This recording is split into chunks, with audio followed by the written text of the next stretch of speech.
Hi everyone, I'm Katie Moore, and I wanted to talk to you a little bit about this series that I've been working on for quite some time now. It's called Searching for Ramona Brown, and that's exactly what we're doing.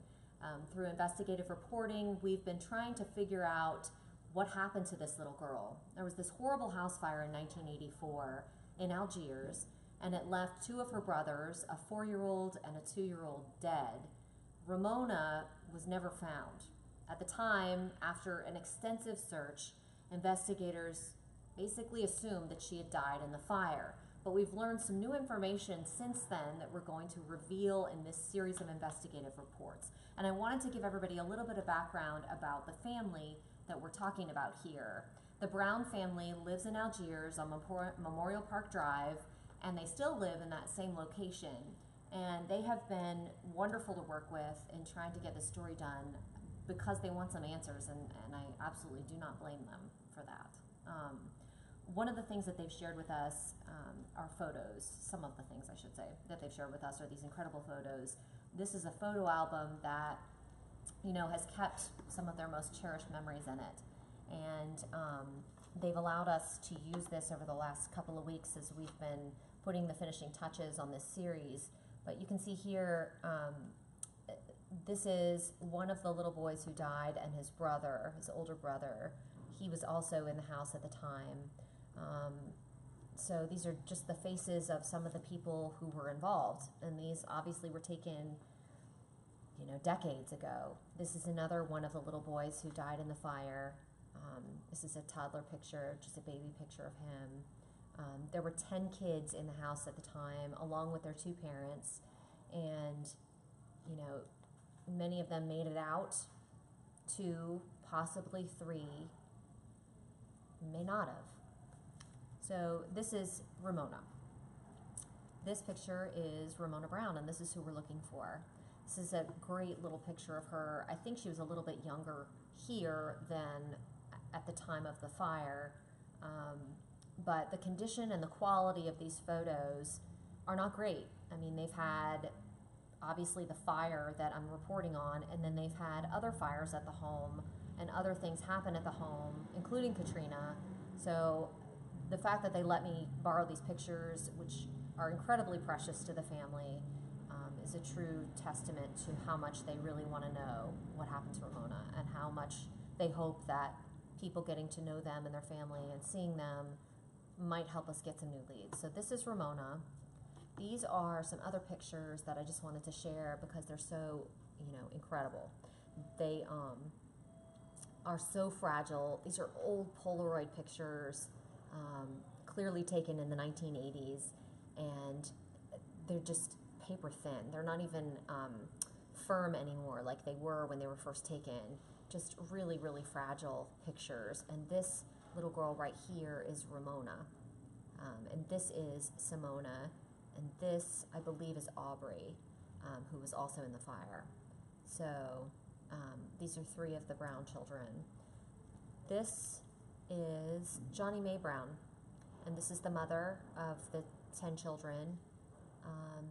This is a picture of her, obviously years ago, in the kitchen, in the house before it burned. So this was a picture in the original house that was at their property.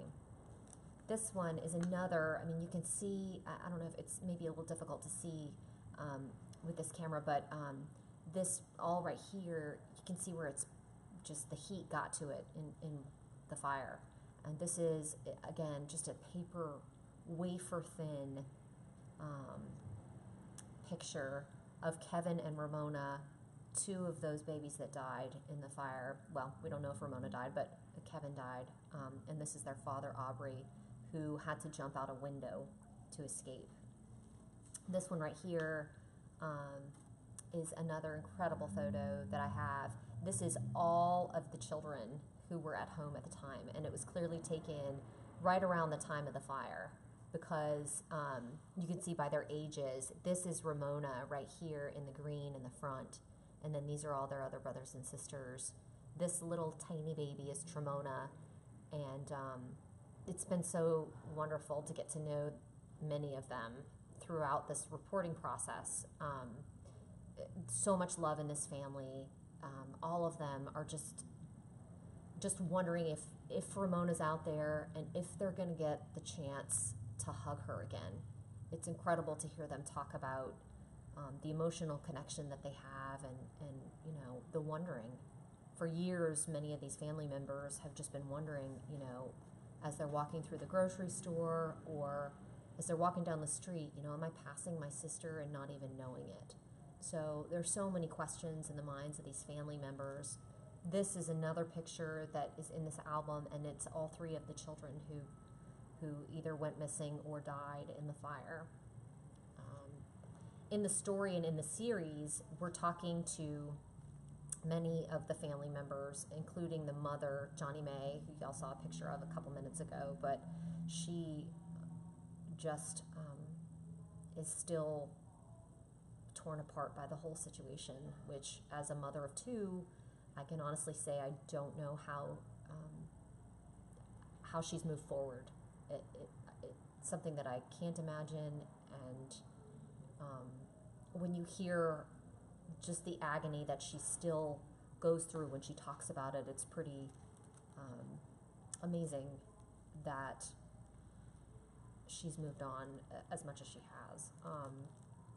This is a picture of the family actually after they rebuilt their home on the same spot where the fire happened in 1984. They needed some help from the community, and the community rallied around them. And quite frankly, I think they're hoping that the community and people watching this, if anybody has any information that might help in the investigation, that they'll come forward and that they will help them again. So we have some really neat clippings from the Times-Picayune from when they did the investigation, when they did this memorial back at the time. They had a formal funeral for Kevin and Aubrey, which was the two little boys whose remains were actually found in the fire. But then several days later, after, you know, investigators spent days searching, the family spent days searching through the ash, trying to find any sign of Ramona. After they finally finished all of that, it looks like they had a memorial service in which Ramona's little picture was put in front of everyone, and they all gathered just to try and get some peace after going through what I can only imagine was just a horrific event. But we have a lot of other newspaper clippings here. You know, this was Johnny Mae Brown. She is searching through the rubble, like I just mentioned a minute ago, and she's holding up a pair of little jumper overalls that Ramona used to wear. And so, you know, hearing from the family, it's an article of clothing actually that she's kept for years, and that she's always kept close to her because she just wants to feel like her baby's still with her. And I think that's a lot of why she really wants to know what happened. We also had some great cooperation from some other people. This is a photo album that we got to borrow from people who were staying next door. The house next door to the Browns actually caught fire as well. That's how hot and how fast the fire was moving. So the people next door, you know, suffered some losses as well. And so there are some photos in here of that house and of what happened to them that we have in the story that you can see as well. We had a hard time finding records and finding documents from New Orleans police and from all the different government agencies involved in the investigation into this fire because of Hurricane Katrina. You know, the New Orleans Fire Department and their investigative report, which, you know, we should have been able to get at this point, they lost it in a fire after Hurricane Katrina, ironically. So we had no access to that. What we did have, however, was the New Orleans Police Department's records, and that has been incredible. This is a coroner's report that luckily was included as part of the New Orleans Police Department investigative file because the coroner's office lost a lot of their records in Hurricane Katrina. So fortunately, all of this was stored on microfilm and microfiche at New Orleans Police Department headquarters. And so they pulled everything that they had for us, which included, you know, these autopsy reports. And you can see on here, this one is for Kevin Brown, 2631 Memorial Park Drive, which is where the fire happened back in 1984. This all happened on Mardi Gras Day.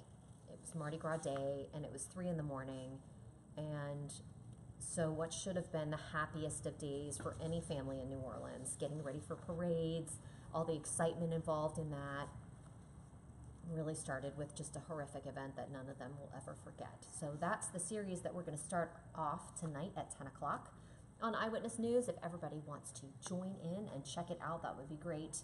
We really do need the public's help in this one to generate some new leads and get some new information. But in addition to asking for the public's help, we have a lot of new revelations about what happened that night that I think are going to be very interesting to people and hopefully will generate some new interest. So that's starting tonight on Eyewitness News at 10 o'clock, and it's going to be airing again on Tuesday and again on Wednesday. So we hope you'll check it out.